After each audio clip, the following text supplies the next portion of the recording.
ಕಮ್ಮಿ ಇರ್ಬೇಕು 5 ಇಂಚ್ ಅಂತ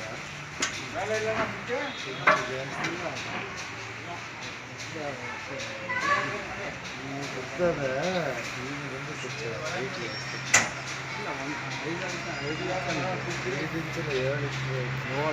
5 ಮಡಗಿತ್ನಿ ಅಂದ ಅವನು. 5 ಮಡಿದ್ರೆ ಇಲ್ಲಿವರೆಗೆ ಬರುತ್ತೆ.